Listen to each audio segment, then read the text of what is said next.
Hello guys, may bagong pakulo na naman si Shopee.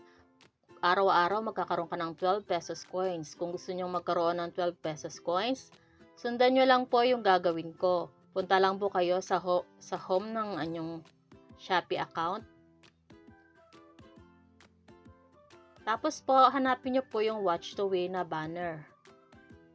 Pagkatapos po niyan, yan po yung makikita nyo. Pwede po kayo mag-post ng mga video dyan at pwede rin po kayo mag-watch. Click nyo po yung watch. Tapos po may makikita po kayong nagka-countdown sa taas doon sa may bilog. Pag natapos po yan, may makiklaim po kayong mga coins. Pagkatapos nyo pong i-claim yung coins, click nyo lang ulit yung bilog na yan. Pagkatapos po ay i-click nyo po yung may nakalagay na claim. Kailangan po nating matapos ang 30-minute watch. Kapag natapos po yon ay meron na po tayong 12 pesos. Yun po ang kabuuan niya. Araw-araw po yun. At araw-araw din po ay pwede po kayong mag-withdraw ng 10 pesos coins. Papakita ko po sa inyo kung paano po i-withdraw ang coins nyo.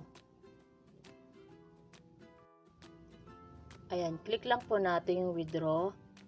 Pagkatapos po, makikita nyo po dyan yung mga amount na pwede nyo pong i-withdraw.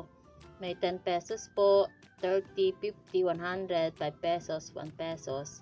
Dahil meron tayong 12 pesos coins, 10 pesos po yung ating click. Pagka-withdraw po ninyo yan, ay magdadirect na po yan sa ating Shopee account coins.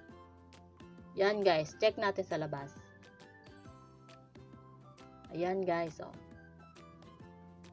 Yan, i-refresh nyo lang po para po makita nyo. Tapos click po natin yung history niya para malaman po natin kung talagang galing po siya sa video. Ayan guys, oh. Diba? Araw-araw po yan guys. Malaking tulong na rin po yung coins.